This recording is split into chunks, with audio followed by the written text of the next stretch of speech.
Craig here, Diggs Rod Shop. Shop tour update day. That's what today is. It's Monday. And the other thing I wanted to show you, where's he at? Come here. Come here, Digger. Here's an update of Digger, too. And he ain't the cutest dog you ever did see. Look at him. He just loves his dad so much. All right, we're going to go down to the shop. Follow me. Hope you're supposed to be together. Check this out. It's a sad day when the burb just sits there and collects dust. Moving on, though. We're still working on the 48 Chevrolet 3100. It's sitting here, and it's collecting dust. I wonder why. Follow me. Whew, you guys are going to see some of the new, what do they call the new videos that I've done on some of the updates.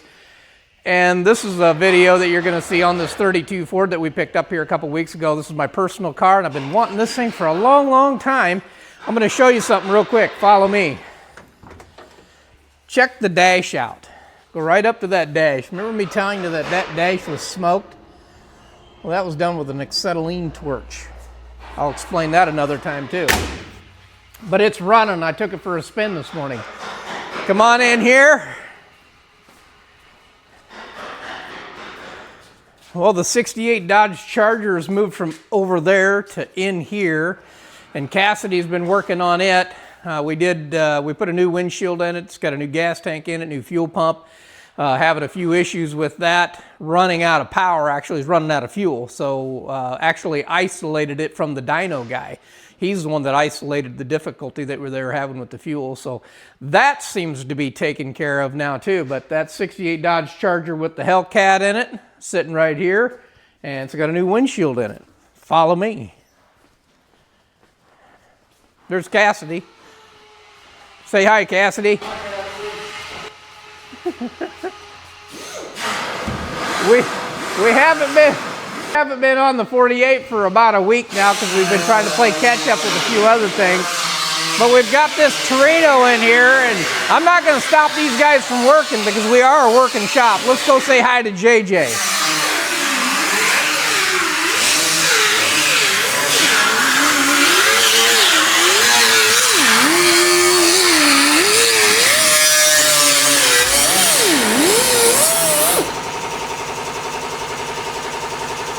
We're going to do a video real quick. We're just going to stop for a minute though, okay? So, just stay in here close. This is JJ. You guys remember him? We got the air compressor in the back. How about if I go shut it off real quick? Will that work? Like I said before, we're a working shop, so I don't want to slow these guys down too much, but with today, we're walking through the shop, kind of doing an update on some of the projects. We moved the Cadillac is just about ready to go into the body area, so he's almost done with the fabrication on it. We're getting started on this 1970 Torino. That's what this is here. So what are you working on right now? I'm just cutting quarter panels off. I got all lead out of the seals. Okay. Just gonna start cutting it out and see what's left. Looks like they've done some, what would you call that, novice patchwork back in the day? I think it might have been pretty good back in the day, but the car's definitely been painted. Right. So tell me this. I've been talking to these guys. How long have you been doing body, fender work? Give me fabrication work. About 15 years. About 15 years. Yep. And not only doing vintage cars, but you've been in the late model, the collision part of it quite a little bit too. So quite a bit, Yep. So what people don't know a lot about JJ is he's a body and a paint guy too. So he's really painting some nice stuff. And just glad to have you here. We really appreciate you. Glad to be here. You bet. All right, let's move on. Let's let him get back to work. Looked like he was at it. So Shane's not here today, otherwise I'd be talking to Shane just a little bit. You guys remember the Avanti that he was working on? Well, the Avanti went over to the body area. We're going to head over there and we're going to talk to Brad just a little bit. But this is the 75 Chevelle that he had behind the Avanti. If you remember that, that's that 383 stroker that we uncrated. So come on over and take a look. Literally, he's just about ready to fire this thing up, I would say at the tail end of this week. So anyway, there's that 75 Chevrolet. It's got the 383 down in it. And I think the hand tranny's all hooked up and everything. Come on over this way. So remember me on the videos, I tell you, I got a guy by the name of Scott. He's our project manager, and I say he's always running around here, but you really never see him. Well, this is Scott right here. So I'm the guy behind the guy. there you go. He's the guy behind the guy. Scott really makes things happen down here in the shop. I know you guys probably think it's all me, but it's not. It's Scott. He does all the projects. He keeps all the parts ordered for it. If these guys need something, he takes care of it. He coordinates the builds as they come in and move from area to area. Yeah. So anyway, give me just a little bit of an idea of your background. That's what I want these guys to know about. Been a car guy all my life. Come from a family of car guys. 3 older brothers that were all car guys. My dad was big into cars. Yeah. Did a lot of rebuilders. Loved muscle cars. So yeah, it's in my blood. Yeah, you body and paint all the way. And then when I turned 16, I started working in a body shop. Worked in a body shop for about 10 or 12 years. Then I moved into the insurance industry as an auto damage appraiser. Still dealing with cars all the time. Sure. Doing it for an insurance company. And then I went into salvage, dealing with wrecked vehicles. And it's in his blood, it sounds like. Yeah. He's just cars, Yeah, and I owned my own business for right 10 years. That's right on. AI kind of killed that off. Yep. So then it gave me a chance to come back and get back to my roots and start. Well, and actually you answered an ad that we had. Now, just so that you understand, we put out an ad there for a body shop technician, body paint technician, and we still have that position open for anybody. We've got Brad back there, and we'll talk to him, but he's our main guy back there. But before Alan had to go overseas for his duty, we were looking for another body and paint guy. Well, when Scott came in, he answered that ad. Well, the more Alan and I looked at it, he was more qualified to be a project manager than he was, body and paint would have been great for him, but we needed him. Alan was leaving. That was kind of what Alan did. And so Scott's taken that position for right now. So when Alan gets back, maybe he'll take my job. There you go. But the other thing is you're working on something here, and this is critical about this Cadillac, this limousine that's behind us right here. It's critical. Well, what we've got here is these are the bezels that go around the inside of the quarter windows and the rear door windows. And they don't make these garnish moldings, do they? In 1953, they were made out of wood. Yeah. And when we got it, these pieces, they were all broke into several different pieces, every single one of them. Yeah. And we're kind of between a rock and a hard place because we can't order new ones, obviously, because nobody's making them. It's a limo-only piece. Yep. And we can't find used ones because there were very few of these limos to start with. Right. So, what we kind of ran into is, we kind of got to work with what we got here. Yeah. So however they got busted up, we at least had most of the pieces that we could come in close because I want you guys to see what he's done here on gluing all this back together, and he's recreating what wasn't there, because this wasn't even, this was just gone. Yeah, this piece was just gone, so we just found some wood and shaped it to be correct and went ahead and just glued it all together. And once it's glued together, it's still not very rigid, it's still a little bit sketchy. Yeah. So what we did is we had this plan to coat it with fiberglass resin, right? So that would give it some rigidity. And I did one just to kind of test my theory and see if it would work.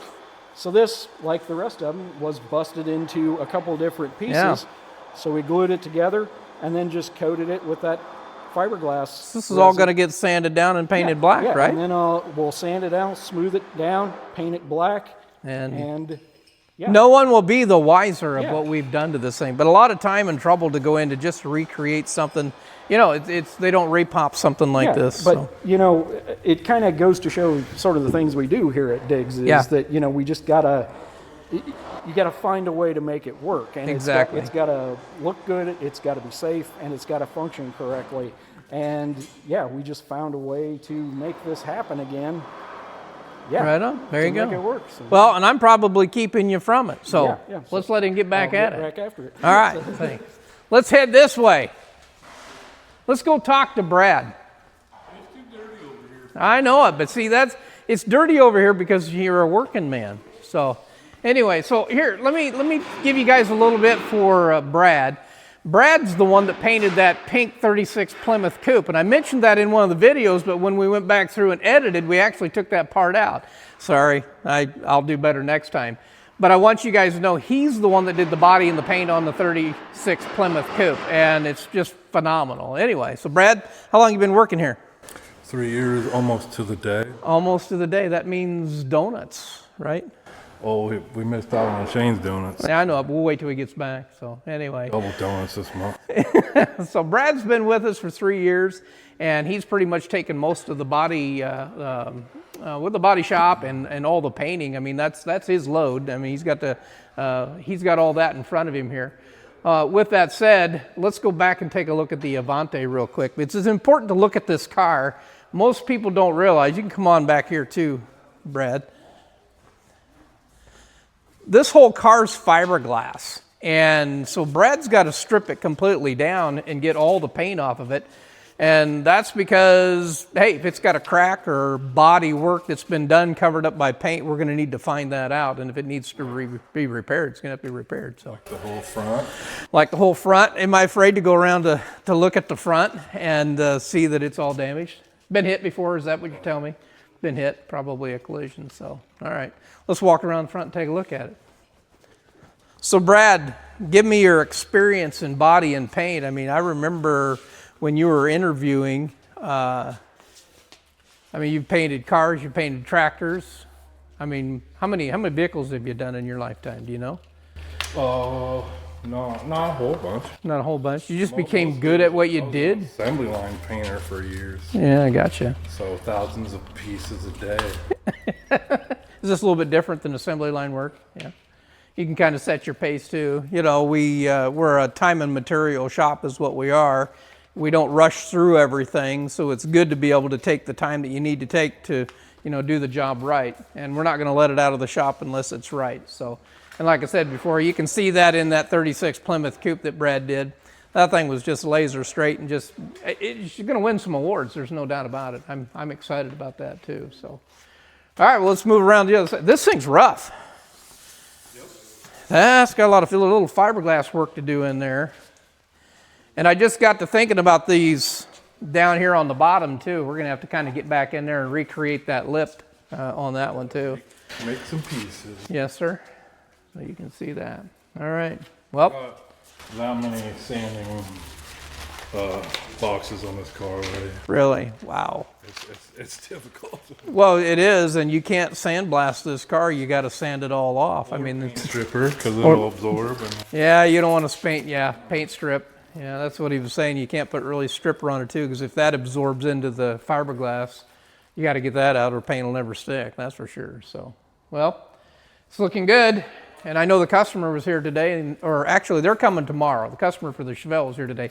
These guys are coming tomorrow, so we'll get their reaction. I know they were pretty excited when it fired up and moved over into the body area. So, all right, this is Brad. He's in the body area. He takes care of all our paint. So, thanks, Brad. We're moving on here. I'm coming over here. I was going to introduce Aaron to you guys. But see, remember what I said that Kassidy's like, he does everything in the shop? He's over here today too. So he's just doing everything. What are you guys working on right now? We're working on 55. We're putting on, trying to line up the pulleys so we can put some belts on. Gotcha. That's that new Blueprint engine sitting down in there. Oh yeah, I see this now. This is that electric fan that you're putting on for the shroud. Yeah, that's looking nice. Kassidy, how's it going today? Well, pretty good so far. We got to take a 32 out. It's always a good day. And Yeah. I got to drive the Charger today. That's right. You drove the 32 and the Charger today. So that's awesome. Now we got a radiator fit. We got to build some brackets for this, kind of get it fit. Gotcha. Come in, you can see it. We kind of got it roughed in there to make sure it was going to work, and we got Yeah. a little trimming to do still. That had a flex fan on it, didn't it? When it came It in. didn't have any fan, but yeah, they did have a flex fan on. Gotcha. So. And this had, And no shroud. the radiator was on this Yep. side, just And sitting a there little wasn't- too close. You couldn't even put the fan on because it was so close to the radiator. Right. And then on these cars, on a V8 car, you push, or a 6-cylinder car, it comes out here. something like that. I don't remember. But we Well- got more room, so we moved it out. The radiator would be on this side if it was a V8 car from the factory, and on this side if it was a This thing six-cylinder. has a really long snout on the water pump. Right. Well, it makes it kind of convenient, though, that you can actually mount this on this side of it, too. There is the room for it. Before I go too far, this is Aaron Molinex. He's our new guy. Been with us a couple weeks now. Yep. And Aaron, give me your background on how'd you come across Diggs Rod Shop? Tell me that. Well, I'm local here. I born and raised in Rose Hill, Oskaloosa area. I've been to Hills. Yeah, and you've been to Indian Hills, that's right. Yeah. I've been in and out of the shops for several years, but stepped away for a long time, and now You're back at it. Your mom and dad built a truck. You had help with that. Yep. We What built was a 69 C10, Chevrolet? Yeah, long C10. box. Straight as an arrow. I'm telling you, when that thing came to our car show, I mean, not only did Alan like it, but I know it gets an award every time it comes. So yeah, it's a nice truck.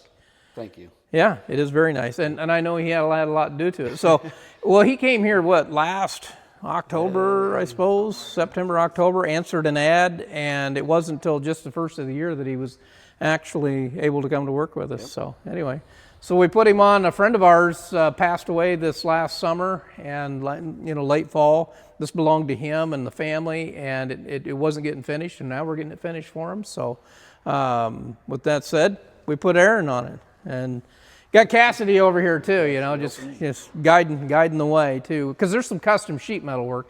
Kassidy was just getting ready to mention that. So what you've had to do, put some extenders on this? Yeah. Since this wasn't a 6-cylinder radiator, so we had to make some brackets to move everything forward. Right. And then we still got to mount the condenser for the AC. We got to build some brackets for this. But before we got all that put in, we were going to try to get them pulleys lined up so we weren't fighting with the fan and everything else. And Gotcha.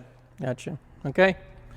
Sounds good. Well, hopefully this thing's going here in the next week or two. That'll be cool. got the throttle bracket all fixed up, hopefully. So. Yep. Well, and I will also tell you guys, this is going to go to Barrett Jackson in April in Palm Beach, this 55 Chevrolet. So nice car. It's going to head that way.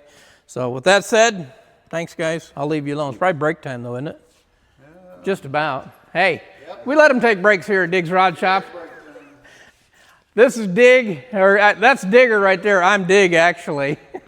I saw my dog in the background. Anyway, I'm Craig. This is Diggs Rod Shop. Make sure you like and subscribe on our YouTube channel. We really appreciate it. Leave a comment. We'll get back to you. I am signing out.